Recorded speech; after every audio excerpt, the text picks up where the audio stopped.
Abdul Ghani, wa ila hadrati Syekh Maimun Zubair, wa ila hadrat jami'i awliyaillahi ta'ala fi masyarikil ardi wa magharibiya barriya wa bakhriya arabiyan kanu amjamiyan minal mufassirin wal muhaddisin wal fuqaha'i wal mutasawwifin wa man iltazamu bidinillah, wa ila hadrati muallifit tuhfatil mardiyyati fil akhbaril qudasiyyati wal ahaditsin nabawiyyah fadilatu Syekh Abdul Majid Ali Al-Adawi, wa ila hadrati jami'i asatidina wa asatidatina wa liman lahum huququn alaina syai'un lillahi lahumul Fatihah.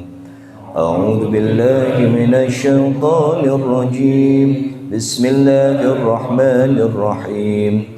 Alhamdulillahi rabbil alamin. Ar-Rahmanir Rahim.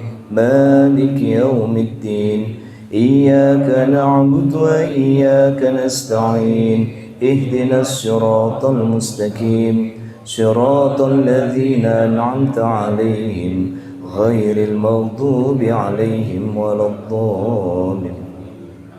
Wa ila hadrat jami'il qubur mimman hadra fi hadzal majlis min abaina wa ummahatina wa ajdadina wa jaddatina wa masyayikhina wa muallimina wa dhawil huquqi 'alaina wa liman ahabba ilaina, wa ila hadrati jami'il qubur minal muslimina wal muslimat wal mu'minina wal mu'minat aynama kanu syai'un lillahi lahumul Fatihah. A'udzu billahi minasy syaithanir rajim. Alhamdulillahi rabbil alamin. Ar-Rahmanir Rahim. Maliki yaumiddin. Iyyaka na'budu wa iyyaka nasta'in. Ihdinas siratal mustaqim. Siratal ladzina an'amta 'alaihim ghairil maghdubi 'alaihim waladdallin. Yaghusuli maqasidina min maqasidid din wad dunya wal akhirah wa li barakati majlis zawiyatil azhar wa man hadaru fi hadzal majlis ala hadhihi niyyati wa ala kulli niyyatin salikatil Fatihah. A'udzu billahi minasy syaithanir rajim. Bismillahirrahmanirrahim. Alhamdulillahi rabbil alamin. Ar-Rahmanir Rahim. Maliki yaumiddin. Iyyaka na'budu wa iyyaka nasta'in. Ihdinas siratal mustaqim. Siratal ladzina an'amta 'alaihim ghairil maghdubi 'alaihim waladdallin. Assalamualaikum warahmatullahi wabarakatuh. Bismillahirrahmanirrahim. Alhamdulillahi rabbil alamin. Assalatu wassalamu ala ashrafil anbiya'i wal mursalin wa ala alihi wa ashabihi ajma'in, amma ba'd. Hadratal muhtaramin wal muhtaramat, Bapak Ibu segenap keluarga besar Majelis Zawiyatil Azhar yang hadir pada kesempatan malam hari ini, para sesepuh bini sepuh ingkang hadir wonten majelis punika, segenap pengurus yayasan, pengurus takmir Masjid Nun Madani, juga para santri Zawiyatil Azhar yang saya banggakan, hadirin hadirat yang dimuliakan Allah Subhanahu wa Ta'ala. Alhamdulillah, pada kesempatan malam hari ini malam pertemuan yang ke-24 pada pertemuan yang ke-23 atau 24 ini, alhamdulillah sampai detik ini kita bisa istiqomah dalam majelis Zawiyatil Azhar. Semoga kehadiran Bapak Ibu dalam mengistiqomahkan majelis Zawiyatul Azhar, mensyiarkan agama Allah di majelis ini. Semoga Allah Subhanahu wa Ta'ala senantiasa melimpahkan rahmat, nikmat, hidayah dan maunahnya kepada kita.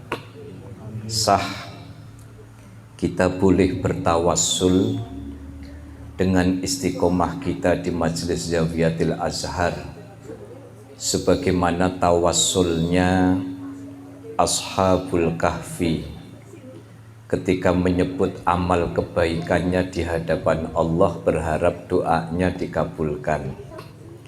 Maka semoga niat kita semua mengistiqomahkan majelis Zawiyatul Azhar ini menjadi sabab musabab apa yang menjadi hajat-hajat kita dikabulkan oleh Allah Subhanahu wa Ta'ala.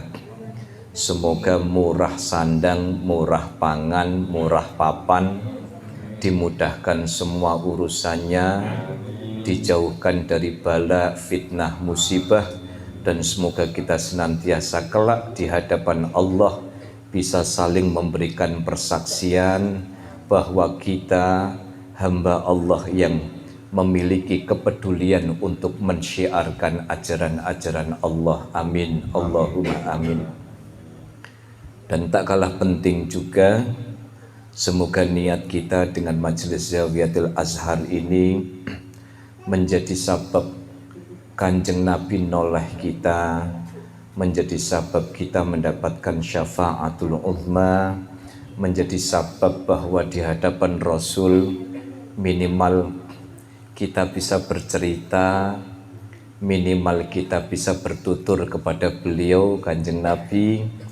Dulu ketika kita diberikan umur oleh Allah, kita selalu punya waktu menyempatkan diri menghidupkan ajaran-ajaran Kanjeng Nabi, dan itu semua semoga menjadi sabab kita mendapatkan syafaatul uzma yaumal qiyamati. Amin, Allahumma amin.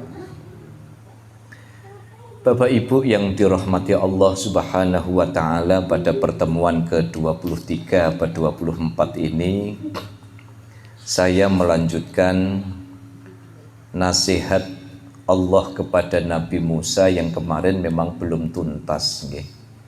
Kita masih pada nasihat yang ke-31 kemarin. Bismillahirrahmanirrahim. Qala al-muallifu rahimahullahu ta'ala wa nafa'ana bihi wa bi'ulumihi fid daraini amin.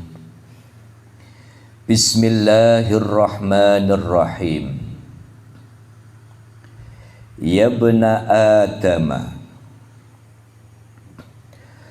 turitu wa uritu, wa la yakunu illa ma uritu. Ya ayyuhan nas, man qasadani arafani,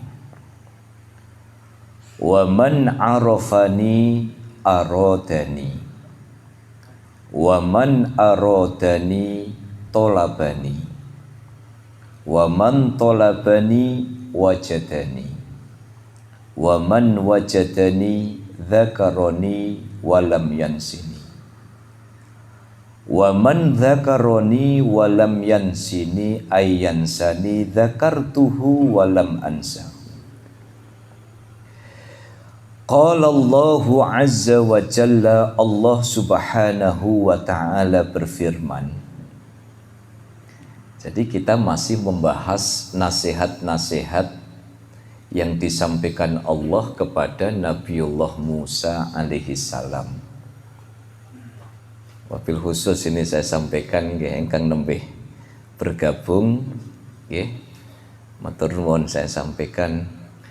Niki kita masih melanjutkan nasihat Allah kepada Nabi Musa yang berisi banyak sekali kebijaksanaan-kebijaksanaan yang mengajari kita hidup lebih tenang, hidup ngalap barokah, hidup niku melatih kita agar senantiasa bahagia karena optimis dengan ridhonya Allah Subhanahu wa ta'ala. Ya bena Adam, wahai bani Adam, turidu wa uridu. Engkau punya keinginan, tetapi aku, kata Allah, juga memiliki keinginan. Karena ini nyambung dengan apa yang sudah kita bahas pada pertemuan pekan lalu.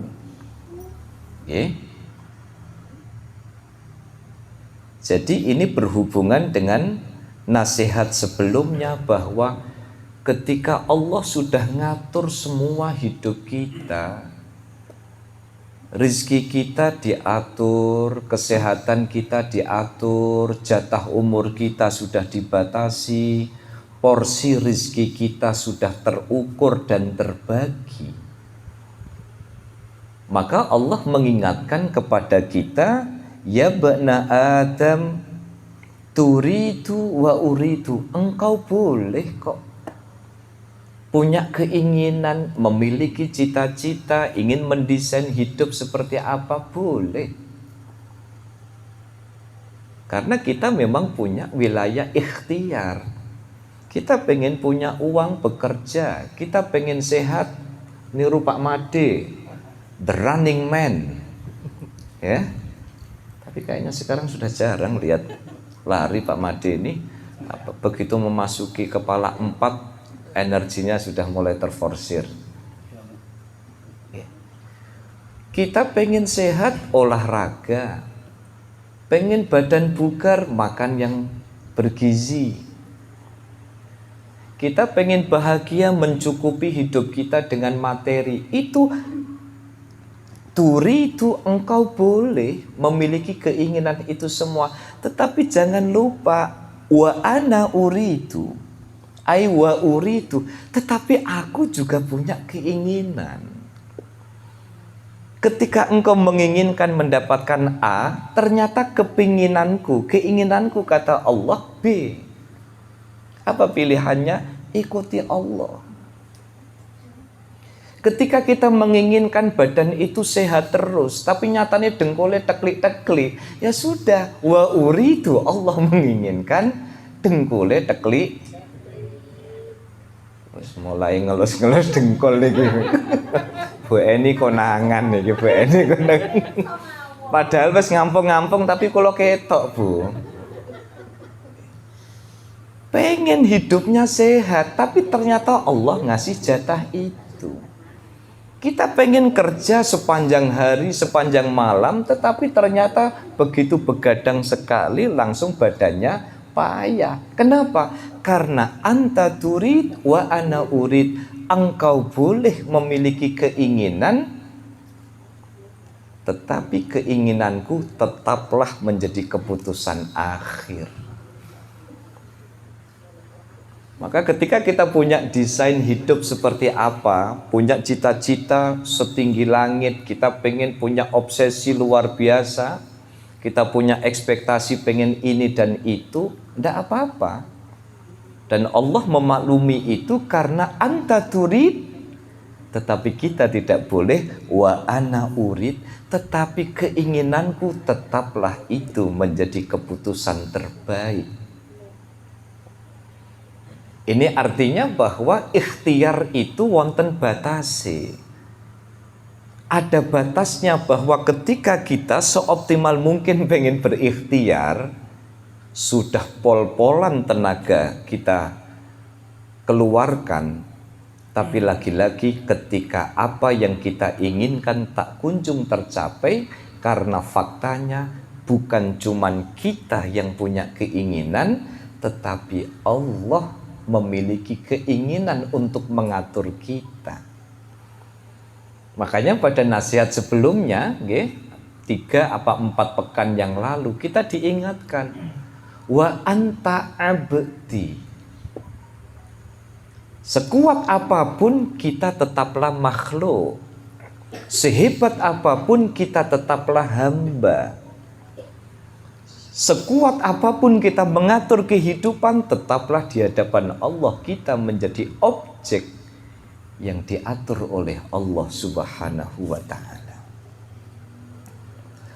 Wala yakunu illa ma urid, maka semua yang terjadi tak lain adalah keinginanku. Bapak Ibu, inilah pentingnya kita hidup memperkuat dan memperbaiki kualitas tawakal kita kepada Allah Subhanahu wa taala. Karena biasanya ketimpangan di dalam hidup itu kalau kita sudah merasa bahwa ikhtiar kita segalanya. Padahal ikhtiar itu ada batasnya, dan ketika terbatas itulah sesungguhnya yang bicara adalah kuasa Allah, dan kualitas tawakal kita di situ akan diuji kualitasnya oleh Allah Subhanahu wa taala. Tidak sedikit orang di dalam hidup pengen mengejar titik tertinggi di dalam hidup, tapi ketika baru menaiki tangga 1, tangga 2, tangga 3 kepleset. Bisa kepleset karena lidahnya, bisa kepleset karena nek melaku ndangak terus. Bu, jenengan nek melampah niku yo ndangak yo ndingto. Ojo ndangak terus. Nggih?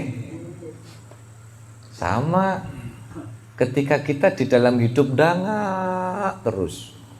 Iri sama orang lain, pengen sama orang lain, hasud dengan orang lain, akhirnya ndangak terus. Akhirnya apa?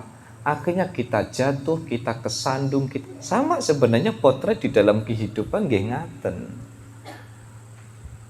Ketika kita di dalam hidup sudah mulai memforsir ikhtiar tetapi kualitas tawakalnya tidak diperbaiki, maka yang terjadi hidup akan mulai mengalami ketimpangan. Wala yakunu illa ma urid, maka apapun yang terjadi tak lain adalah kehendakku. Ketika ada misalnya saudara kita sedang mengalami keterbatasan secara ekonomi. Ya Allah Pak, kula niki sampun usaha luar biasa, dodol niki, dodol niki, dodol niki. Tapi ternyata enggak hasil-hasil juga. Ya Allah Pak, kula niki sakit kok mboten diparingi enggal-enggal waras, enggal-enggal sembuh, enggal-enggal sehat. Padahal kula niku ibaratnya sak krungune wong niku kula turuti. Dokter kono diparani, dukun kono diparani. Sampai mulai dukun pijet sampai dukun bayi pada. Nggih. Loh, bisa jadi kalau orang sakit frustasi, ya Allah iki dukun pijet ra ono sing jodoh wis ketoke dukun bayi wae. Nggih. Tapi ternyata apa? Ternyata yang terjadi tidak seperti yang kita inginkan. Maka pada saat itu kita diingatkan oleh Allah, wala yakunu illa ma urid. Semua yang terjadi itu bukan karena desain kita, bukan karena rencana kita, bukan karena otak-atik teori kita. Itu terjadi karena Allah menghendaki demikian. Makanya rumusnya seperti yang disampaikan Allah kepada Nabiullah Musa, jangan berharap kebahagiaan itu selalu dalam bentuk kesenangan. Karena bisa jadi Allah menginginkan kebahagiaan kita ketika kita nostalgia dengan Allah. Kita bahagia ketika kita bisa nangis tengah malam. Kita bahagia ketika kita meratapi persoalan yang menimpa kita. Gusti, kenapa ini episode masalah ini kok berkepanjangan? Cinta Fitri ini ku pinten episode, Bu? Jadi nggak nonton Cinta Fitri tak boten? Dan apa? Unyelu-nyelu sro. Film yang bersambung panjang-panjang tuh, Pak. Mas Andri biasanya hafal Mas Andri ini. Waktu Mas Andri masih bujang. Ya. Tersanjung. Terus nama malih? Oh Pak Pur nonton Ikatan Cinta. Loh, sepo-sepo gaul. Nggih. Tersanjung Citra Fitri Ikatan Cinta gitu. Panggilan, Pak. Panggilan. Ini kok apa meneh? Anu panggilan. Oh, panggilan ilahi. Kula ngertosnya misteri ilahi soalnya.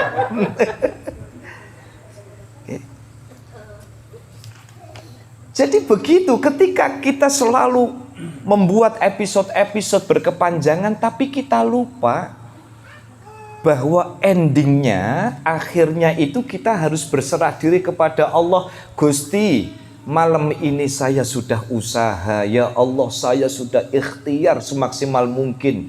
Kalau panjenengan mewajibkan saya ikhtiar, sudah.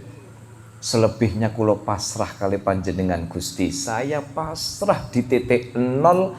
Saya hanya menunggu apa yang terbaik menurutmu.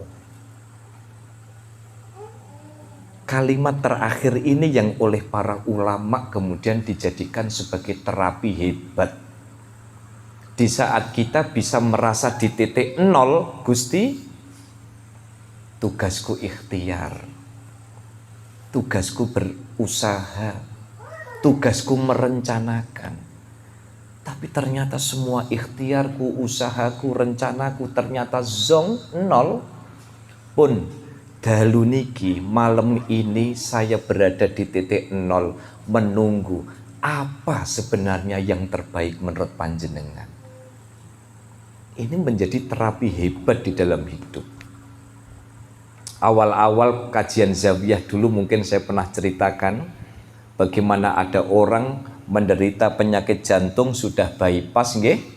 Sudah bypass, duit di dompet tinggal 50.000, malam itu tahajud. Padahal 50.000 itu buat ke dokter spesialis saja ndak boleh. Kalau ke dukun bayi mungkin masih boleh lagi. Tapi kan ndak mungkin, Bu. Loro jantung kok njaluk dukun bayi kok malah salah ngurut kan ngaten. Malam ini saya hanya punya uang 50.000. Kalau malam ini panjenengan mau cabut nyawaku, saya ikhlas seikhlas-ikhlasnya. Tapi apa yang terjadi? Justru keajaiban yang terjadi. Badannya pelan-pelan membaik, badannya pelan-pelan pulih, dan sampai sekarang masih sehat walafiat, masih jogo di pos kampling.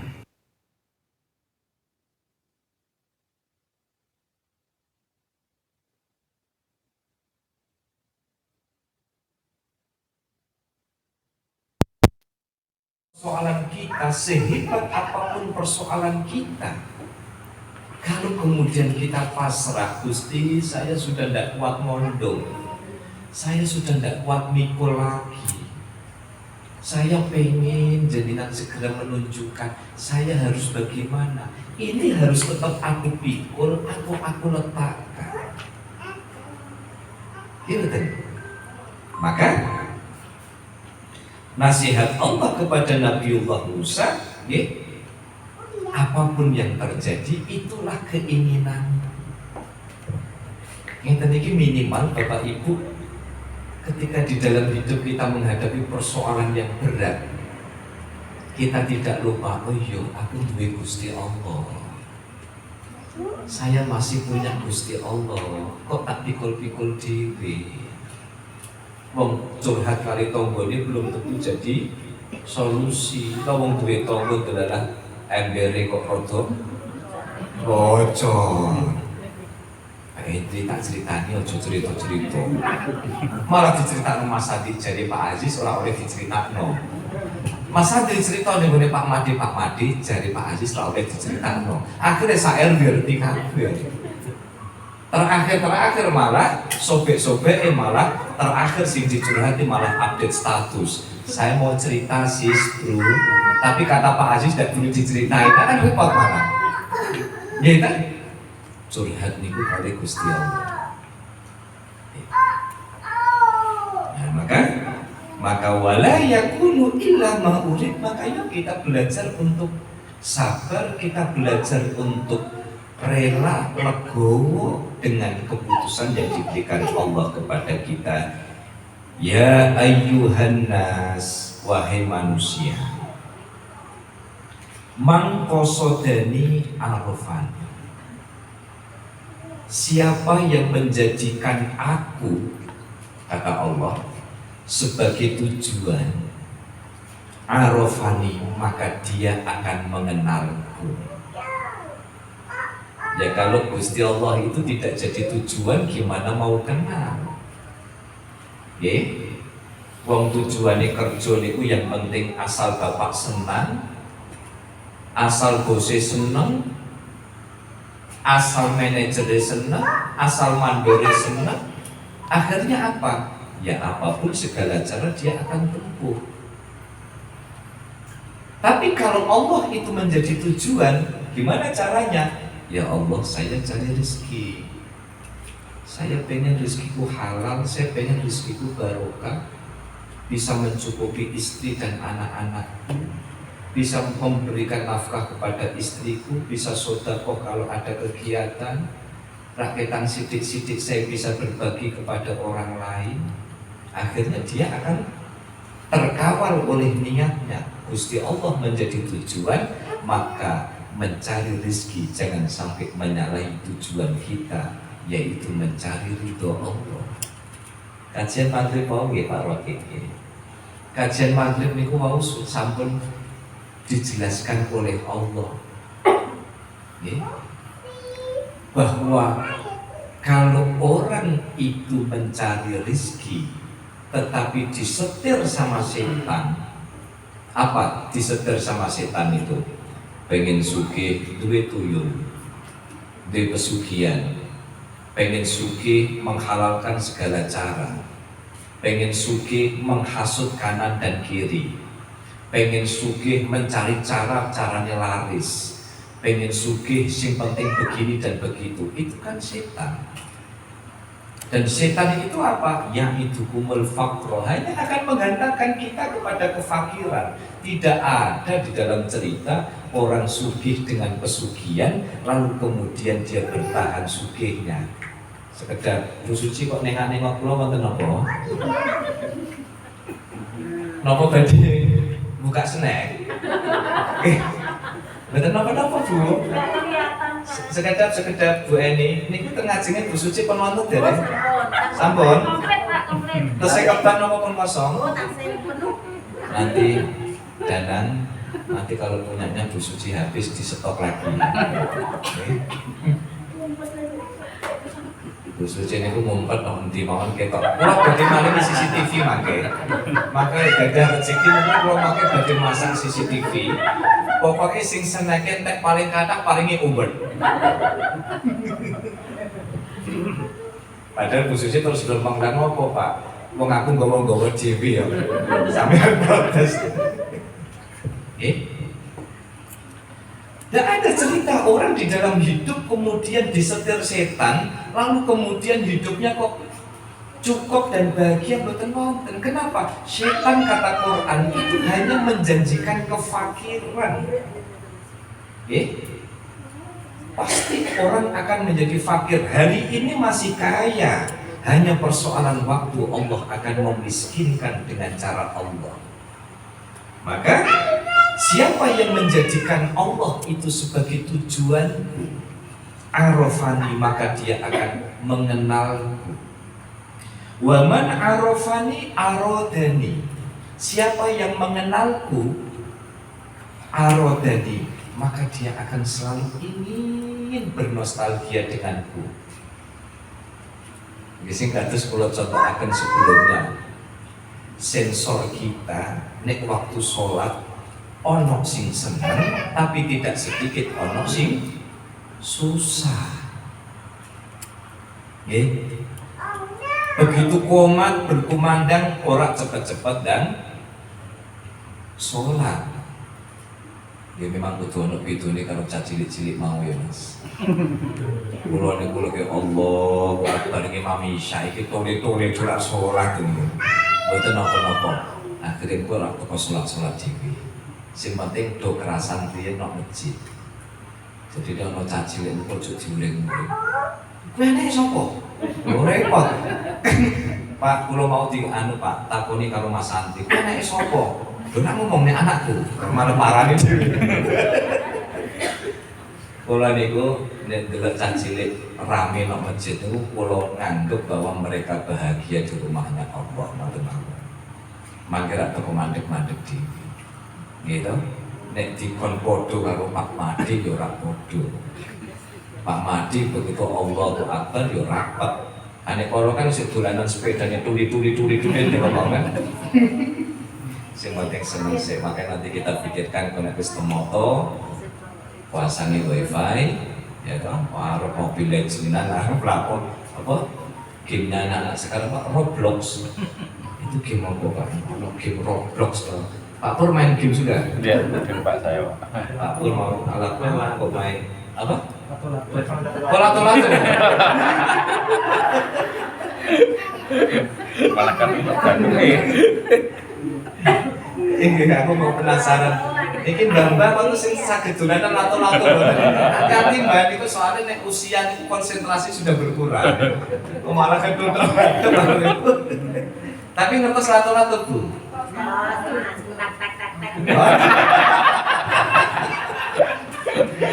Mas Andri, anu Bu Eni nanti berikan lato-lato. Oh pernah. Wah, ngalamat royokan karo dirga. Jadi kalau orang itu mengenal Gusti Allah itu pasti pengennya itu selalu bernostalgia dengan Allah. Allahu Akbar, Allahu Akbar. Aku durung wudu, enggal wudu. Gitu. Jadi buat terusan dulu koma. Begitu koma berkumandang, Allahu Akbar, Allahu Akbar. Asyhadu an la ilaha illallah. Harus cepat-cepat oleh sebab nopo ngertos. Sampai di dalam satu riwayat itu disebutkan kalau orang itu tahu fadilahnya atau keutamaan orang bersujud, orang tidak akan mau beranjak dari sujud. Sujud itu adalah simbol penghambaan kita terendah di hadapan Allah. Mulai dari presiden, sampai dulur-dulur kita dengan profesi yang mereka miliki mungkin kabeh sujud tenggane Gusti Allah, jidat mungkin nempel di tanah, dan pada saat itu kita hanya bisa bilang subhanallah, maha suci Allah, saya menempelkan di titik terendah niki Gusti. Bahkan ya panjenengan misalkan pas sholat sendirian, sujudnya agak panjang dan kemudian memanjatkan doa kepada Allah, itu mustajab. Pokoknya bisa mustajab, bisa ijabah. Nek sholat bareng-bareng nggih teko sak cukupe. Kalau napa men nek dadi imam niki ya sujudnya mboten usah suwe-suwe. Gitu, wis dadi imam sujudnya suwe dan delalah iki jamaah ya ono sing boyo gelempang repot kan. Jadi memang disarankan kalau sholat kita berjamaah itu sudah secukupnya, secukupnya. Tapi nek sholat mau sendirian panjang sepanjang-panjangnya monggo. Tapi jangan sampai kemudian saking khusyuknya sujud lali nek iki isih kudu tangi meneh. Nggih. Saking khusyuke to Pak Made. Sujudnya sepi banget gitu kan, semua permintaan dipanjatkan, semua doa disampaikan, semua keinginan, semua persoalan diluahkan, sampai lali iki lagi rakaat pertama. Tangi-tangi langsung assalamualaikum. Maka barang siapa yang mengenalku, maka dia akan senantiasa menginginkan pertemuan denganku. Makanya saya mulai dari pribadi saya ngajak kepada Bapak Ibu sekalian, kalau sensor kita kepada Allah kok kurang, jangan-jangan di dalam hidup kita Allah tidak menjadi orientasi. Kerjanya mau sekedar golek duit, menghalalkan segala cara, Gusti Allah tidak jadi prioritas. Itu bahkan bisa jadi terdengar alamat buat kita. Kalau sensor kita kepada Allah itu tidak begitu sat-sat, tidak gercep, jangan-jangan hidup kita itu nostalgianya sama sesama makhluk, sehingga ada panggilan Allah kita menganggap itu angin lalu. Karena disebutkan siapa yang mengenalku maka dia akan selalu menginginkanku. Wa man aradani tolabani. Barang siapa yang menginginkan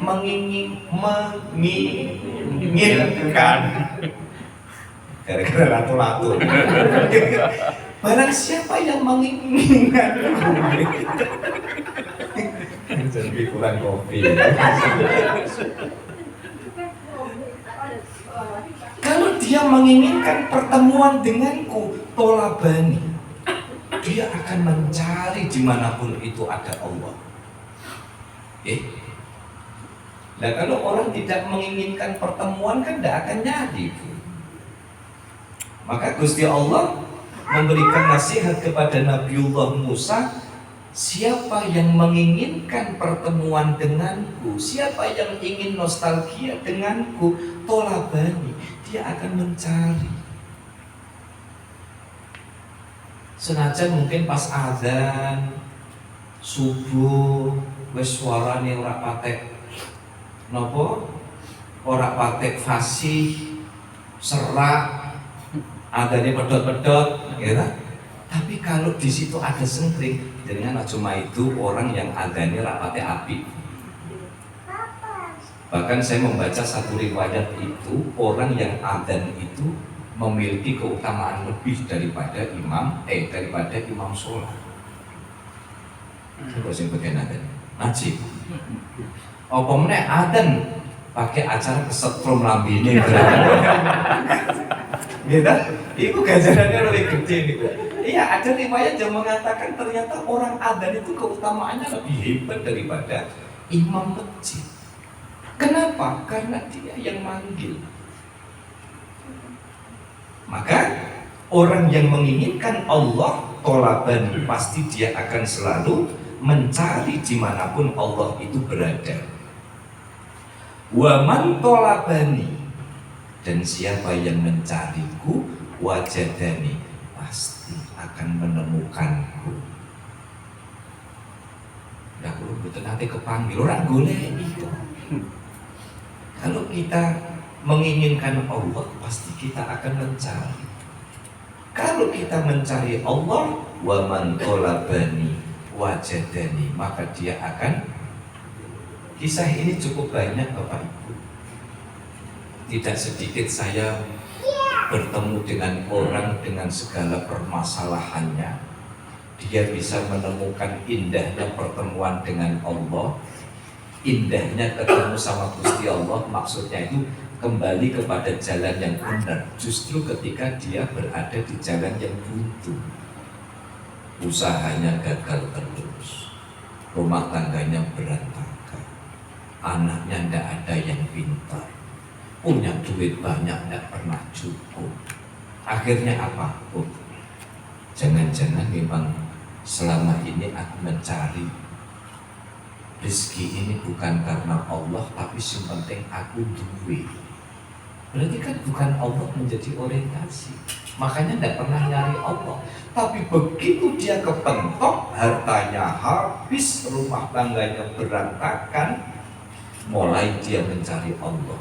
Dan ketika dia mencari Allah, wa man tolabani wajadani, dia menemukanku, kata Allah. Wa man wajadani, dan barang siapa yang menemukanku, dzakaroni, dia akan selalu mengingatku, walam yang sini, dan dia tidak akan melupakanku.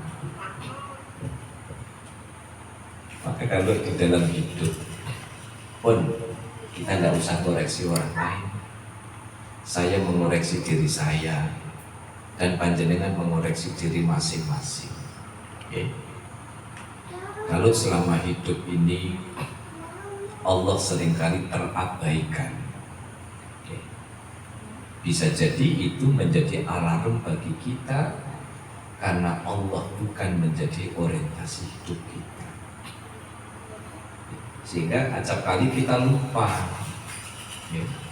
Kita lupa bahwa Allah yang ngatur. Wa man dzakaroni wa lam yansani wa lam yansini dzakartuhu wa lam ansa.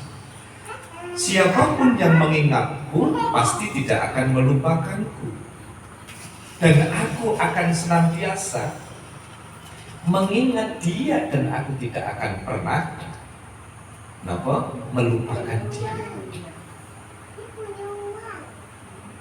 Satu contoh yang saya tidak bosan-bosan menyampaikan kepada Bapak Ibu khususnya di Majelis Zawiyah, seluruh peristiwa kehidupan kita itu adalah alarm WA dari Gusti Allah. Ketika usaha kita berhasil, Allah mengirim message, Allah mengirim WA, Allah mengirim pesan kepada kita, kamu kaya loh, usahamu sukses loh, tapi ingat loh bahwa kamu kaya sukses ini karena kemurahanku dan karena kasih sayangku. Maka jangan lupa zakatnya, infaknya, sedekah. Kan begitu. Ketika usaha kita tak kunjung berhasil, banyak cara dicoba, banyak teori dipraktekkan, tetapi tidak berhasil juga, Allah juga ngirim message kepada dia, kamu sudah usaha toh, titelmu tinggi, teorimu banyak, ternyata tidak membuat kamu berhasil toh. Kenapa? Karena tugasmu merencanakan, bukan menentukan hasil. Ingatlah kepadaku, kata Allah. Yeah.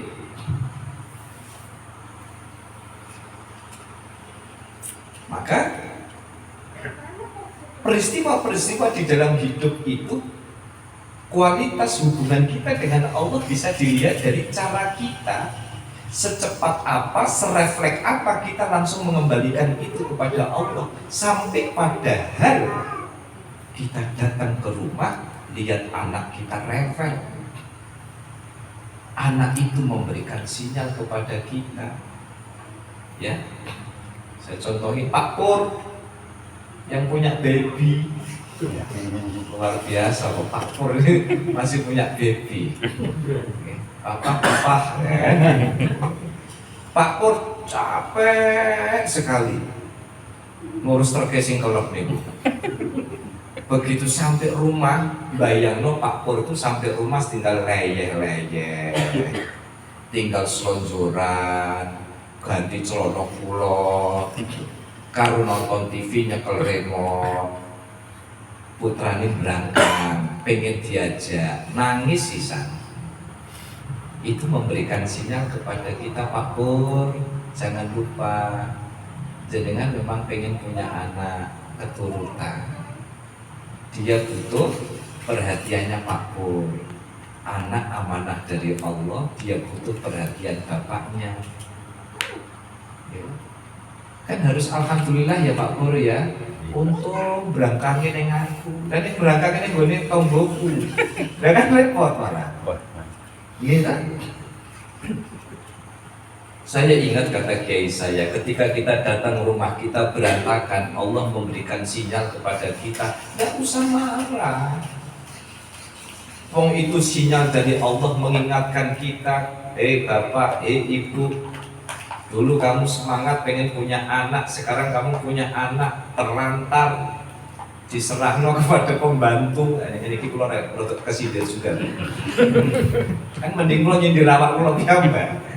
Begitu sampai rumah kemudian berantakan, kita marah. Wong seharian enggak kita tidak kita beri kasih sayang.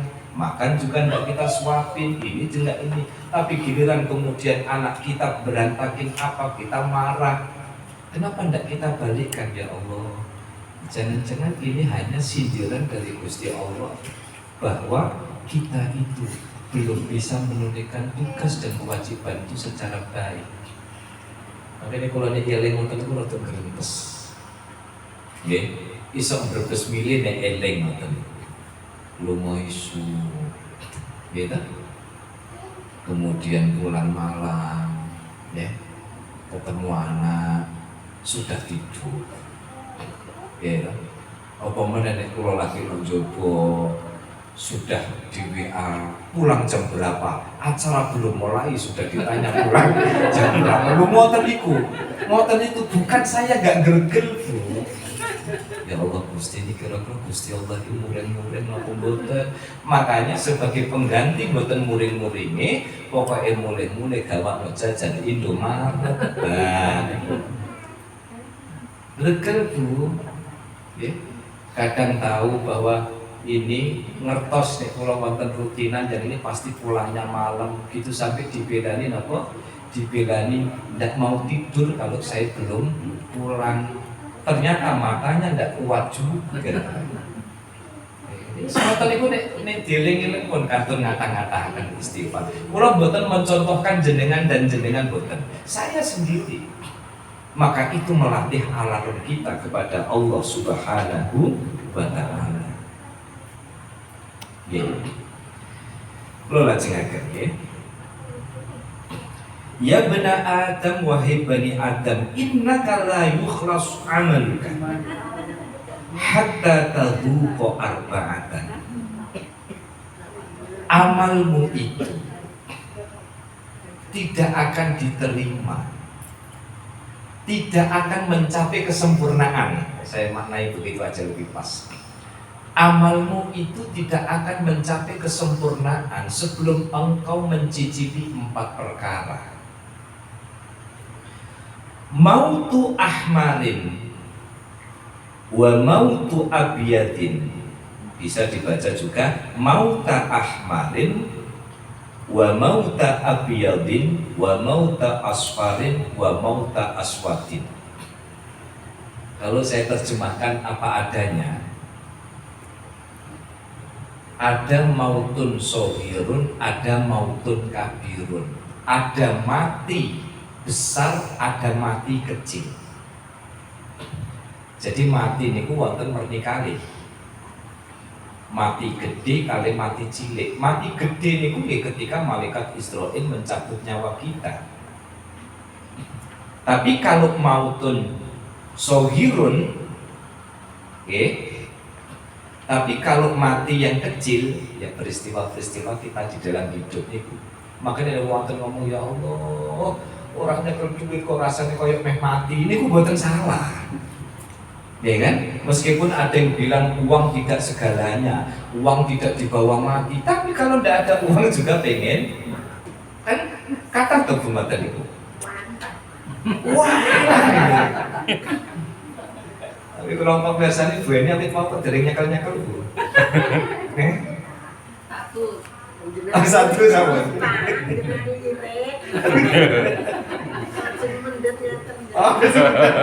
Boten, jadi kan baju mendut piringnya digeser di dono. Jadi kalau mautun kabirun itu mati gede, mati besar itu ya mati ketika malaikat Israil udah rawuh itu. Tapi nek mautun sogir itu persoalan kecil. Ini wonten 4. Mautun ahmar, mati merah, mati yang coraknya merah. Wa mautun abiyadun, mati yang coraknya putih. Wa mautun asfarun, mati yang coraknya kuning. Wa mautun aswadun, mati yang coraknya hitam. Ini maksudnya apa? Maksudnya adalah ada musibah niku coraknya merah, kuning, putih dan hitam. Fa ammal mautul ahmaru, adapun jenis musibah mati yang warnanya merah itu fahtimalul jufa, maka engkau harus kuat menanggung keterbatasan di dalam hidup. Rapatin duit kurang, itu masuk dalam kategori mautul ahmar, mati yang warnanya merah, musibah yang warnanya merah. Loh, aku lali Pak Pur, Pak itu ya punya baby juga tadi. Makanya aku tahu aku nonton Pak Pur, Pak itu kemudian aku gak kena ya. Apa mautul ahmar itu? Mati yang warnanya merah itu apa? Mati yang warnanya merah itu musibah yang coraknya merah. Kata Allah, ketika fahtimalul jufa, ini bisa dibaca jufa, bisa dibaca jifa, yaitu ketika kita menanggung persoalan hidup dalam wujud keterbatasan ekonomi. Jadi kalau kita uangnya terbatas, kebutuhan logistiknya kurang, itu memang sudah bagian dari rencana Gusti Allah. Jadi kita bisa merasakan nikmatnya amal kita ketika kita pernah merasakan yang demikian. Oke. Kan tidak semua orang itu hidup berkecukupan. Oke. Wong orang yang hidup berkecukupan itu kan standarnya beda. Contoh, kalau saya makan nasi rames 10.000 sudah cukup. Tapi kan ada orang yang tuku ramesnya harus di hotel bintang 5, yang satu porsi 85.000. Ane kula 85.000 nih bisa makan 3 kali, malah 2 hari malah gitu. 3 hari malah gitu.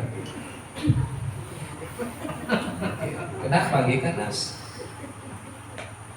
Jadi maka jangan kaget ketika Allah menimpakan kepada kita al-mautul ahmar, musibah yang coraknya merah, yaitu orang yang kolo-kolo rapatin duit, punya duit dan punya kebutuhan tetapi tidak cukup. Wa ammal mautul abiyatu, yang kedua yang warnanya putih. Kalau yang merah tadi bentuknya apa? Keterbatasan ekonomi. Maka kita harus nanggung, harus kuat.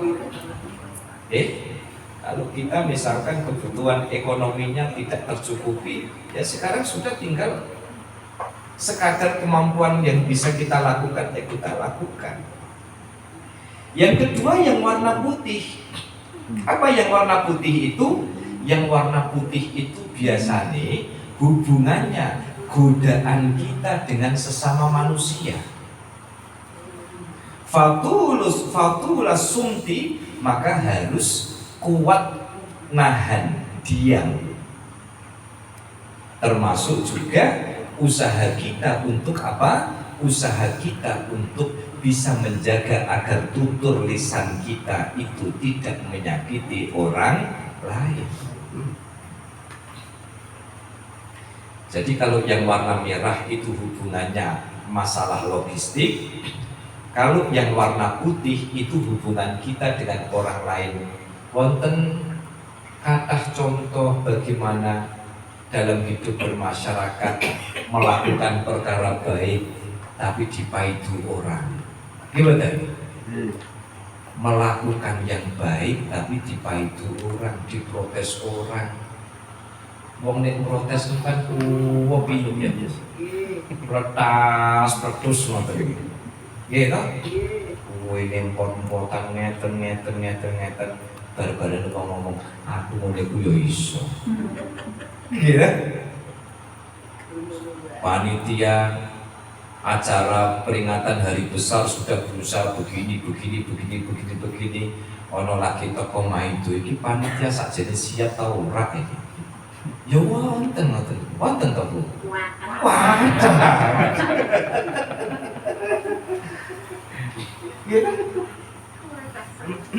Maka ujian kita yang pertama itu ujian sing kaitannya dengan ketercukupan ekonomi. Ujian yang kedua, hidup bermasyarakat. Jangan pernah berharap orang selalu senang dengan kita. Maka kalau kemudian jenengan ada niat baik meramaikan jodoh, meramaikan kegiatan kita, meramaikan kegiatan yang ini, kemudian ada orang kok maidu panjenengan, protes panjenengan, ingat dawuh Gusti Allah kepada Nabi Musa. Oh iya, hidup bermasyarakat kita dirasani, ya, kita dikomentari yang tidak enak. Wong kita melakukan sesuatu yang baik saja sana komentarnya tidak enak, apalagi kita melakukan sesuatu yang Dan hiburan kita apa? Hiburan kita, lu kita ini orang yang imannya kelas-kelas ekonomi. Lu Kanjeng Nabi ini, kalau Kanjeng Nabi ini kalau ya kelas-kelas VVIP, tapi faktanya nopo?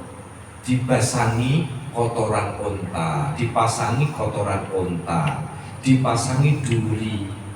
Begitu jalan ada yang lempar dari atas, melempar batu, Kanjeng Nabi kemudian berdarah keningnya. Itu Kanjeng Nabi.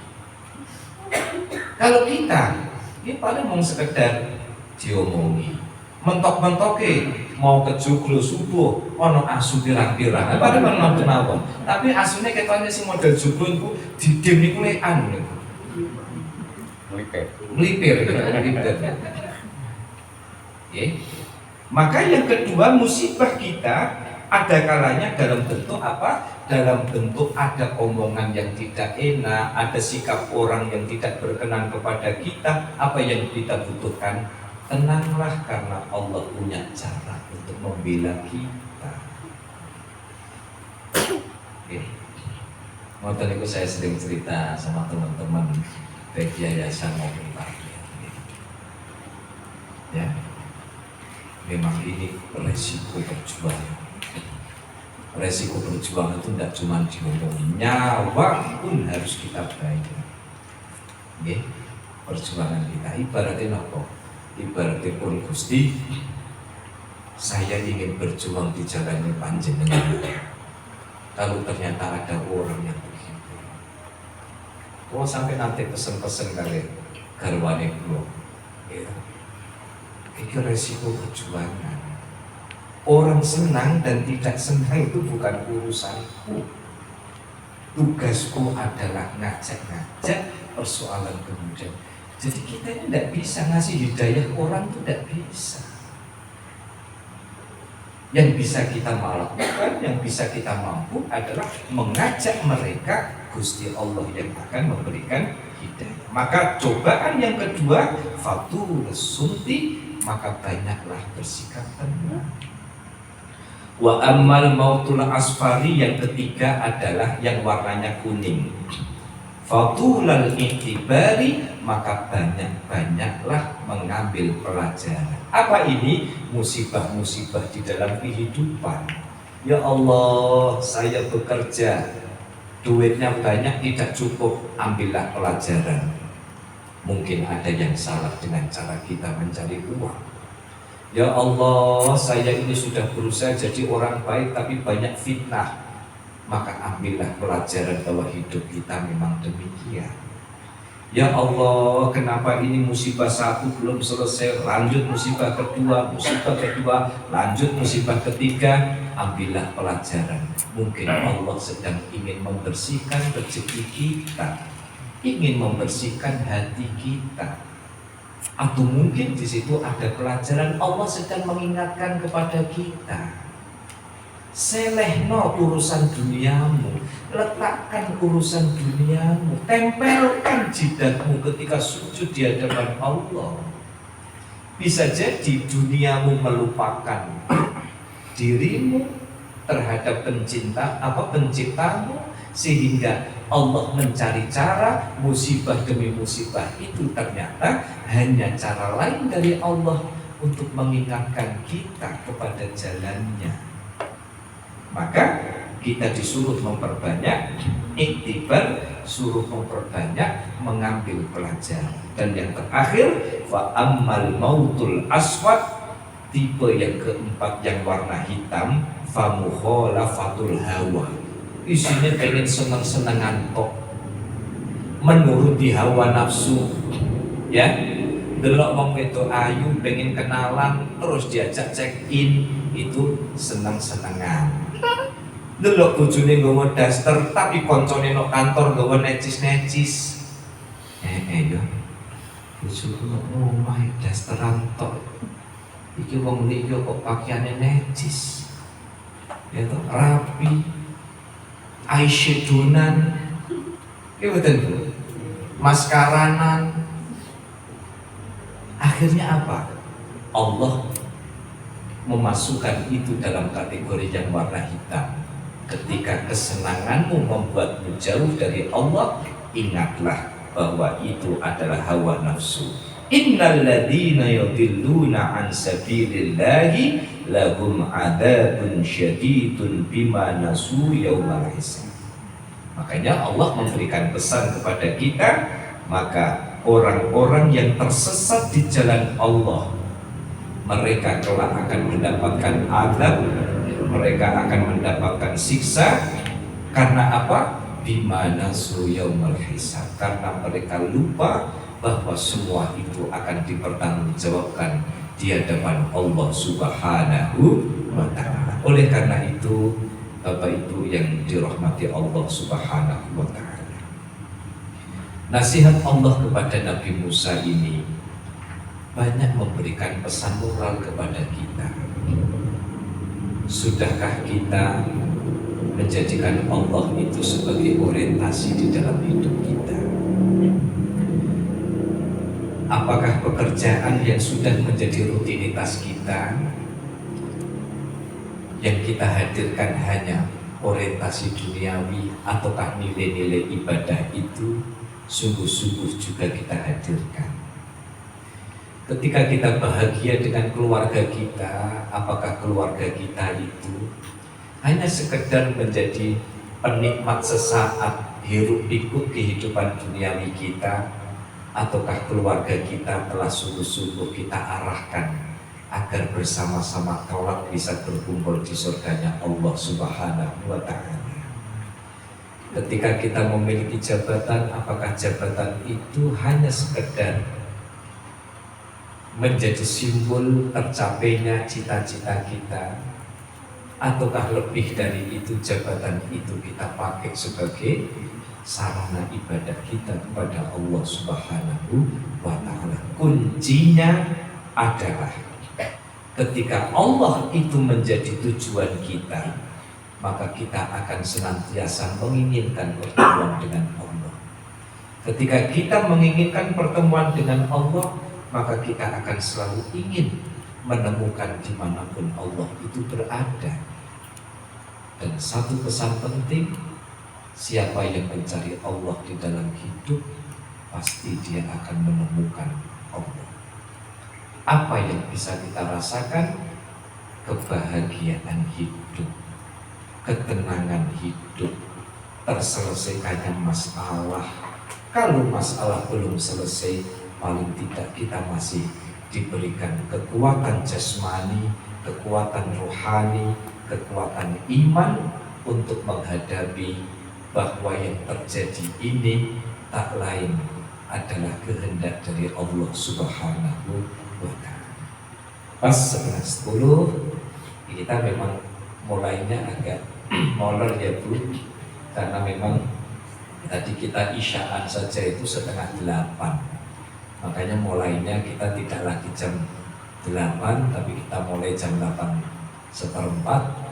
Matur nuwun, meskipun tadi saya lihat ibu-ibu ini, kita baru pulang dari masjid ini, ibu-ibu sudah pada motong kue tadi itu di sini.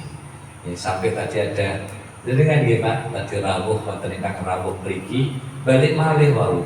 Dikira niku niki kumpulan ibu-ibu PKK. Kok ada di sini, kok isinya kok ibu-ibu, dan bapak-bapaknya dereng tuki.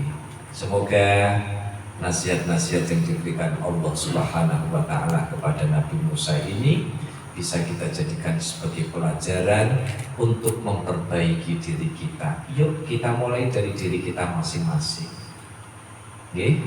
Sebelum kita menasihati orang lain, yuk kita nasihati. Saya juga tak lelah, tak bosan-bosan untuk senantiasa menasihati diri saya, dengan harapan semoga nasihat-nasihat yang diberikan oleh Allah kepada Nabi Musa sungguh-sungguh bisa kita jadikan sebagai kendali di dalam hidup kita. Insya Allah kalau kita istiqomah dalam kajian Jariah Al-Azhar ini, karena kisahnya ini akan terus bersambung, dan akan selalu banyak nasihat-nasihat Allah yang diberikan kepada kita, sehingga monggo bismillah kita istiqomah, sehat jasmani, sehat rohani, kuat jasmani, kuat rohani, sehingga dapat bersama-sama mensyiarkan kajian di Zawiyatul Azhar ini. Amin Allahumma amin. Al-Fatihah.